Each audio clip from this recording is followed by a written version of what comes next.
This, what you said in the last 30 seconds, comes with only 12 years of experience. You know exactly who you want and why they should work with you and not build their own agency. And you know exactly what my pain points are. I don't want to build a team from scratch and all that. So fantastic. I love that.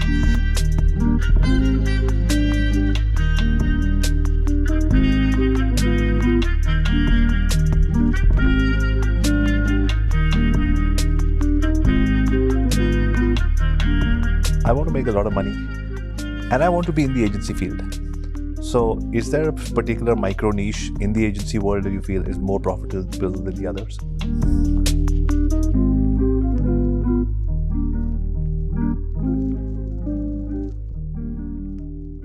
Hi guys, this is Avi here again, and today I'm very excited to bring to you Mo Dhaliwal, an agency founder from Vancouver, Canada.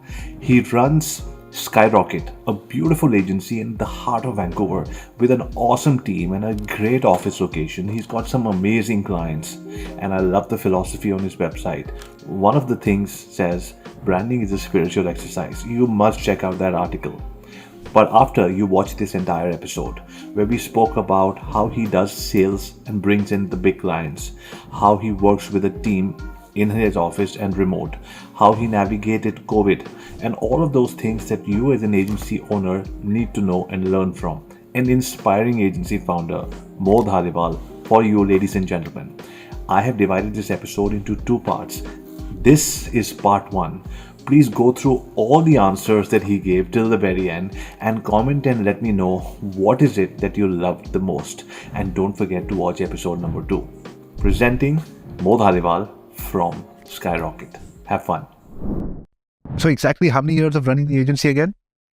Let's see, we started at the end of 2011. Right. So, 12, coming up on 12 years at the end of this year. 12 years. I don't know how many agencies make it past the first 2 years. So congratulations. 12 years is some grit. Well, those are the ones that were smart enough to get out. That's a good one. My dad often says that because I told you we came from hospitality to digital. And he's like, I'm just thinking in the last 14 years, if we were not running the agency, could we have built more hotels? Like trade off of a time? But then why do agency people love the agency world? Yeah, I think there's some, I don't know what it is, dopamine, something. There's definitely some sort of a hit you get right from the idea of taking an ephemeral idea and making it real in the world, right, seeing it come to life. Right. Does it also come with its own set of little bit of glamour and agency people and a little bit of recognition, some followers? And I'm not sure about that. Okay. Yeah, because I feel like that is like such a small byproduct in comparison to like how you're engaged in the work and your clients and the rest of it. Right. So I think that's a time. Awesome. So how do you, for people who are watching, we have people watching from India, from everywhere, mostly people who are in the digital field or wanting to sort of start up in the agency business. So what are your thoughts after so many years? Do you just identify 2-3 large clients, get them, and then start an agency, or start an agency, start getting the clients, hire a co-founder who already does sales? Is there a process to this madness? All of the above. Okay. But I feel like, it's so broad. There's so much you could potentially do. And not to start everything off with a philosophical thing, but, the same thing I would say to a client. If I was going to consult with somebody, I would say, why do you want to do this? Right. So if somebody wanted to start an agency tomorrow, I would ask why, right? Is there a particular skill set you have? Are there things that you're interested in? So start with those questions. Right. Because I think purely from a services basis, it's so fragmented. There's literally a million things you could do. Right. I mean, you could go deep down just being an SEO agency just for video, right? And nice. Just do video SEO if you want, right?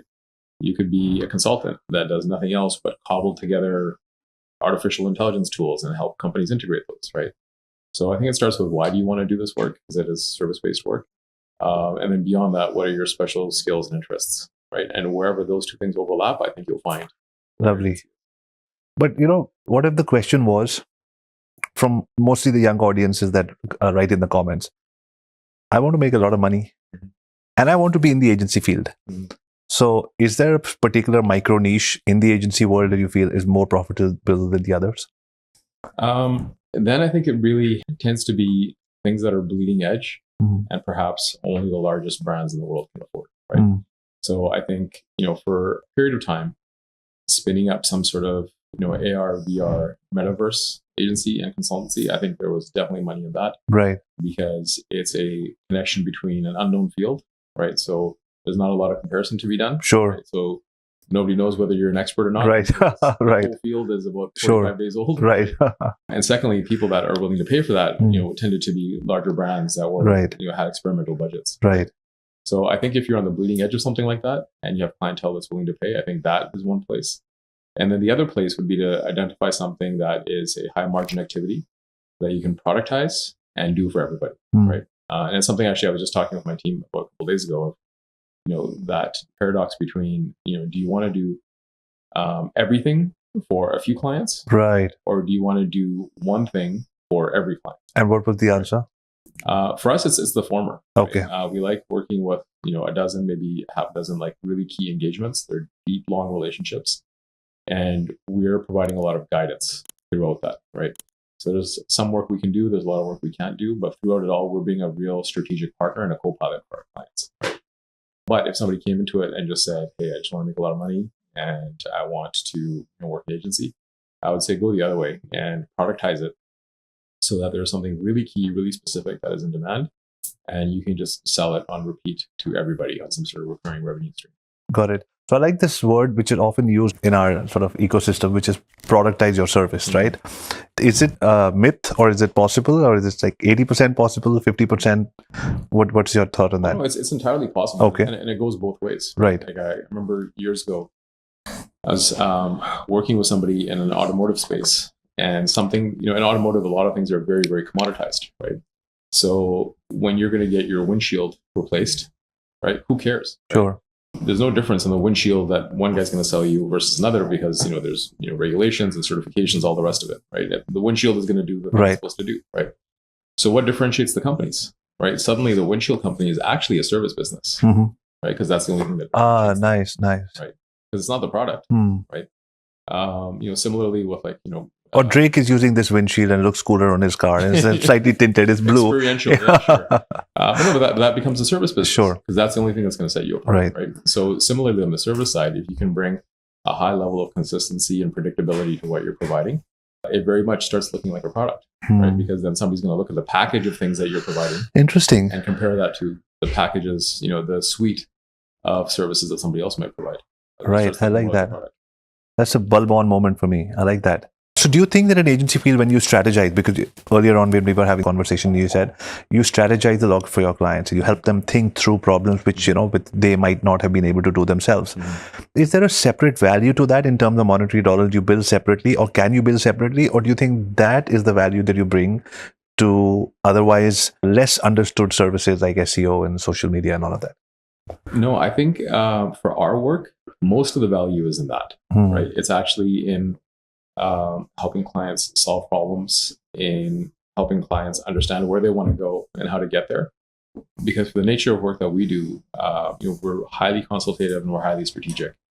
And in fact, the services, like whether it's SEO, content marketing, whatever, those are activities that are becoming increasingly commoditized, right? And those are services that even though they're predictable, they're easy to productize, right? But they wind up becoming a bit of a race to the bottom, because again, if it's something that's been so commoditized, then you're looking at who can do it faster, who can do it cheaper. This guy is giving me 40 keywords for $400 or yeah. Okay. But we'd rather be in the game of helping a client understand whether SEO is even need or not. But have you ever in your last 12 years being able to send an invoice to a client saying the last 1 month was I helped you think through this problem? Absolutely. Oh yes. Yeah. Can you talk a little bit about that? Yeah, I mean, there's clients that we're engaged with right now, right? That you could say that the service that we're providing, it's not graphic design, it's not copywriting, it's not digital or development or marketing or any of this. We're just doing their positioning right now, meaning that we're talking to all of their stakeholders. We're having customer discovery sessions. We're interviewing people that engage with them. Wow. And we're doing all this work just to understand what their place is in the world, right? And once we have a firm understanding of where they're at today, then we're going to help them develop a picture of where they want to go, right? Interesting. And that is just the thinking, the mapping, the positioning, the strategy. And we haven't even started talking yet about services. Right. We haven't talked about whether that means a website or a brand. Those things almost just become deliverables on the way, right? But what we want to do is get clear on what their destiny is and where they want to go. Because that's what the value is, right? Anybody can build you a website, right? But who can help you identify? Fantastic. But Mo, have you ever in the last 12 years been scared of sending an invoice which says, I spoke to you and I consulted with you? Or you've always had this belief that this is where the money is for you? Or did it take time? I'm generally pretty fearless about sending invoices. I love that. I love that. This is an actual thing. Even for a product sold by an agency guy, which can be productized, 20 keywords, they're all ranking, there's still a fear of sending an invoice. And, so I feel like that tends to be in commoditized spaces, though. Right. Where, the product has been, I'd say, like so saturated, right? That, those comparisons happen and there's a concern of whether the value will be perceived or not, because that value has been diminishing over time, right? Right. And so, we haven't actually had that fear because our value is actually about, the thinking and the strategy, like I said. In fact, there was a consultant I worked with years ago, and she had this incredible, I'd say, confidence and also ability to deliver her brand promise. Right? And her promise of her own brand and her own services was so strong that on every invoice she sent, there would be like a pretty fat figure that was her fee, but there'd be an empty line underneath. And the line would say, if you feel that my services fell below what I promised, please fill in that amount here and pay whatever you feel. Wow. But that's somebody that knows their shit. Sure, of course. Spent a long time getting really, really clear about the strategic value she was bringing to clients, right? Such that it was built into her brand promise. My God! The other way, it's like, I'm so confident in what I do. Here's my invoice, and if you think it fell below, just pay me whatever you want. I love that. This is the moment. These are the kind of nuggets that I do this for. Because this is fantastic. Because this is the real thing. People are scared of sending their invoices. And here comes a lady who knows what she's delivering. And because she's that confident, she doesn't mind discounting a few retainers here and there. And then, sort of over. And it's rare. Yeah. It's rare. Right. And in fact, it's probably like, I think a client that you have that sort of relationship with, right? Because you're doing such deep consultative work, they're not likely to just fill in some number and pay it. Right. It's probably going to be a phone call. Sure. Right. To be like, hey, I think, what about this? And it's a conversation, right? And I would say so let's actually address this a little bit. So if you're saying that, there's digital marketing or digital agency people out there that are providing these services and perhaps feeling some nervousness and some insecurity about, sending them, I would say that is actually a downstream symptom of an upstream problem. Okay. Right. And I'd say the upstream problem is that they might have brought in a client, maybe they twisted an arm, or maybe they somehow got them signed on. But there's some misalignment between them and the client and a full appreciation and understanding of the value that they're providing. Right? That's deep. Yeah, because when you have that upstream confidence of I'm aligned with my client and I know the value I'm providing, right? And that sort of work, like the SEO, the keywords, I feel like it gets kind of written off. But somebody that does that well, it's profound work. 100%. Like a good SEO person that knows their shit and can actually position you well on the fucking internet. Right. That's not easy work. Of course. Right. And we're in 2023. Everybody has the same spot. Yeah. And so it's, And so, I think SEO, unfortunately, sometimes gets kind of written off as in it's just SEO work. And there's a million people that do that. But I think for somebody that really understands their value, is aligned with the client, and can stand behind their work, they would have absolute confidence billing for it. Lovely. I love that. Very important section we've covered. So Mo, tell us, over 12 years, and when you send a proposal, does it have to have a direct correlation to the return on investment? Because lots of people and their CMOs ask for some kind of documentation, which in my case, in many, is a shot in the dark. I haven't even started. I don't know what's going to be the cost of acquisition of a client, but I have to show an analysis for the first 3 months. Mm-hmm. How do you navigate something like that? I think it's entirely appropriate to provide hypothetical models, right? And there's nothing wrong with that. I think there has been times in the past where our proposal was held up against somebody else's, and somebody else was promising, very specific, minimums and maximums for return on investment and all that sort of stuff. And what I did, I think, a good job in that moment was explaining why it's probably bullshit, right? And how it is so hard to predict that stuff, and why it's actually in some ways even inappropriate to try to predict that stuff. Sure. Right? Because you're going to have people chasing a number so hard that they might miss out on tactics or strategies that 100%. Work better in other ways, right? So I think presenting a model of saying, based on your industry, based on averages that we can expect in that sort of industry, based on what we've seen in acquisition cost in parallel or other types of campaigns. Here's an expectation we have of the baseline. Right. I think that's entirely appropriate. But the idea of trying to give it to somebody as a hard figure and say, we promise this. We predict the future. Yeah. I think that's, not only a bad idea, I think it's kind of inappropriate. And you should probably even tell the client that, it'd be inappropriate for you to ask us. Right. Perfect. When it comes to charging a client for a project, do you often feel the need to take over all aspects? Or you say, if a website is done by somebody else, then you're like, I can't work with this. Yes, we want to upsell and get more business, but sometimes the website is maybe just doing great and you need a few tweaks, but it's with another agency. How do you deal with that? Do you want everything to be in-house, it's better control, or you don't mind working with multiple agencies? No, we always lead with strategy, right? So there's been cases, and one of our best case studies the past 5 years is a company where we did a fundamental rebrand without changing the logo, right? Oh, wow. And it was because the identity, we looked at it and it was like, there's nothing wrong with it. Right. But it was the positioning, it was the language, it was the graphic devices, it was, everything that held it together. It was the experience of the identity that was like, totally out of alignment. Right. So what we showed them was that we can bring the entire thing into alignment, and the logo can be the symbol representing that entire alignment, and it worked, right? So no, we always lead with strategy, and we never sort of throw the baby out with the bathwater, right?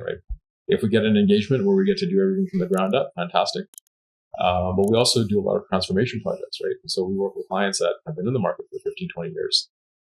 They might have a lot of equity in their brand. They might have massive content websites for whatever reason, many compounding decisions over many years that have them where they are, right? And in those scenarios, even though it's convenient for the agency to be like, oh, no, we couldn't possibly. Right. We got to rip the whole thing out. I think that's, that as well. What clients appreciate is a company that comes in and says, okay, I understand where you are. We understand why you got here and what's going on. And here's the moves we're going to make to try to kind of do a judo flip out of this, but without trying to burn it all down and stuff. Right. Excellent. So do you want to attract a particular kind of client? Do you know who that is? Do you know your customer avatar, or doesn't matter? I think we have a clear understanding of the type of roles and the nature of company, right? So, we don't really work in a particular industry because, again, we're not like tactically focused on selling certain services. Right. And there's pros and cons of that. That's a whole other conversation. Right. So because we don't focus in an industry, what we do is, we're clear on the life cycle of it, right?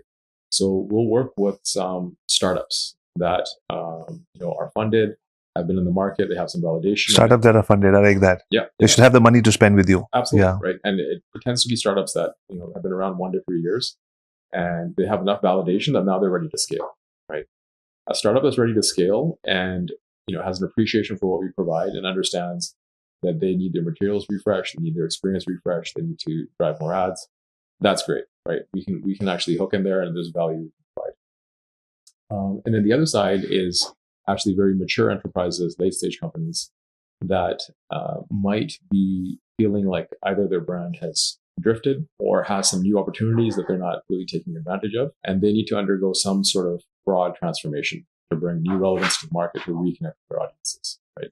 So if we can catch a company on either one of these two stages of the life cycle of they're ready to grow or they're ready to transform, those clients make sense for us, right? Got it. Yeah. And then the role within those clients, it tends to be, like either at the VP level or above, right? So it's going to be a brand director, it's going to be some head of digital, it's going to be some VP up to the C-suite. So we're dealing with leadership. Right. We're talking about the destiny of the company. Right. And those are the conversations and the people that we can provide value.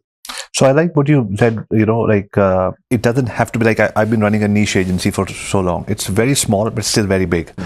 But so there are some systems that can be productized. Here, you said, we look at a life cycle and where you're at, and then accordingly, we know what to do. But you should still have some kind of an understanding that I want a startup, 1 to 3 years in existence, funded. So that's, and they will have a C-suite. Yeah. It's not that there are 3 kids out of a garage who are talking to you. So it does get challenging because now that they have a C-suite, they have, experienced people from other companies who worked with other agencies. So what are the typical questions that why should we choose your company versus any other? So I think by and large, they just want to know that you have the expertise and the ability. Because what I also find in the startup realm is that Like the ideal, if I was to paint you the ideal picture, it would be a funded startup, validated offering, been in the market for a couple of years, ready to scale, led by a founder who is maybe late 30s, maybe early 40s, and this is his second or third venture. Got it. Right? And that person already has a vision. They know where they're headed. They know what they're trying to build. And we even call that profile the venture builder. Right? Okay. And the venture builder is great because they're just impatient, right? So it's a simple question of, can you give me what I want? Because I already know what I want. And how fast can you do it? Right. Great. Love it. And that's the extent. Love it. So you know that your company goes after venture builders. So if that's clear to you. Yeah. Nice. Yeah. And those people as well, it's like, they'd rather hire an agency for key functions like that because they understand that trying to hire all of those 100%. roles, right? From brand to content marketing, etc., and building a culture, you're basically trying to build an internal agency. Sure. Right? And the overhead it takes and the time to get that to gel, right? They don't have the time for that, right? So they're like, I'm going to bring in an agency, and in 6 months we're going to be refreshed, back in the market, and right. Now, this, what you said in the last 30 seconds, comes with only 12 years of experience. Mm-hmm. You know exactly who you want and why they should work with you and not build their own agency. And so, when you go on a call, I can just imagine you're like, hey, you know what? You know exactly what my pain points are. I don't want to build a team from scratch and all that. So fantastic. I love that. So when it comes to an agency running their own ads, how, on a scale of 1 to 10, how happy are you with the ads that you run and the agency network as such? Because we run great ads for our clients, but like, hate it all. I've heard that everywhere. Never happy with it. Right. Never looks right. Never feels good. Just hate it. No, I'm being, I'd say maybe like 20% hyperbole there. Right. No, it's I feel like it's the classic thing of the cobbler's right. shoes. Right. It's because you think about the time and energy and investment we put into understanding our client and really shaping the experience of them. Right. And then saying we're gonna shape the experience of our advertising, but when we have time, right? Sure. In between. Right, in between. Yeah. It's not gonna land. Yeah, because Monday to Friday goes like this, and there's no time for our own. Yeah, because even if I can sit with my own self or you, the team is gone, and like who do you sit with and plan? So there's lots of notes which are not discussed with the team. I'm so feeling at home right now talking to you, and. So, just if you could just look in the camera and talk to our, to whoever's listening, like, why should clients or prospective clients watching this video come to your agency? We definitely know venture builders who are looking at stuff and all of that.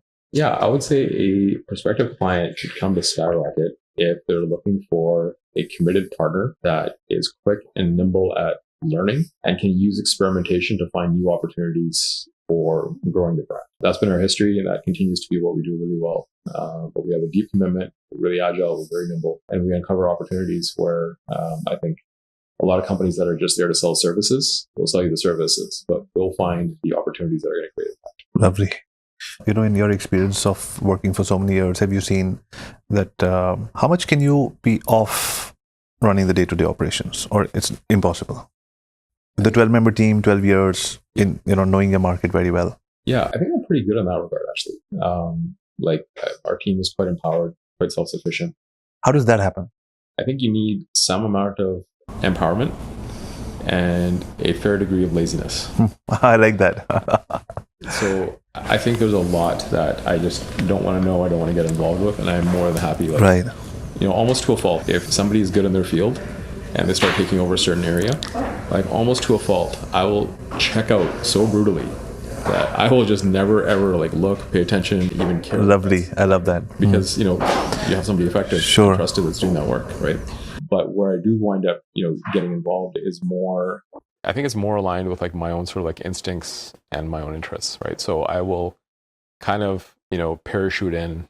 I think much to the team's chagrin sometimes at various points in certain engagements to kind of check in, to push and press, and see if we can't go further. See if there isn't something that we could go deeper with, right? And those are typically my encouragements to the team, right? Is okay, we've done this. Could this have gone further? Could this have gone deeper? Right. Is this the best way, right? Yeah. Are you the best salesperson in the company? I think I'm the best closer, right? I mean, I'm trying to change my internal and personal narratives. Right. I've always been bad at business development. So I'm not good at having conversations, kind of bringing the people to the table, right? I think you're a lot better at that. But once somebody's at the table, then I'm good. But not because I'm selling anything. I feel like my approach is that I do so much problem solving that my client winds up realizing that they have to buy, Mm. right? And I love that. I'd much rather have A that. client realizes that he has to buy. He should buy. Yeah, and I would much rather have Right. rather have a client that realizes they have to buy than I sold them something. Right. Right.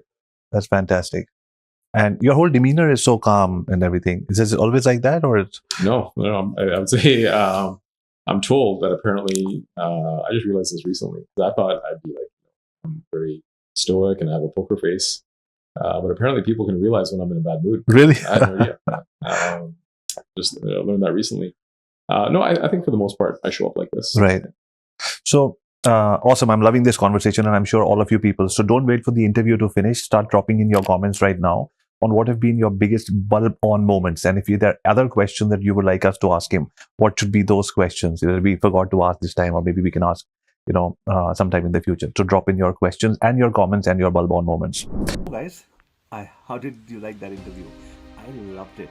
The whole vibe of the office, Mo being so open with everything that he's learned, because I told him this is going to go and help agency owners and founders around the world. So he was so open and transparent and helped us all. I hope you loved everything that he said. But I know you want to learn more, and therefore we divided this into 2 parts. So guess what? We have a contest for you. Click here on the comments and let us know what was your biggest takeaway. I'm going to choose one and get back to you, and we'll have a personal conversation, you and I. And after that, don't forget to check out episode number 2 coming right up.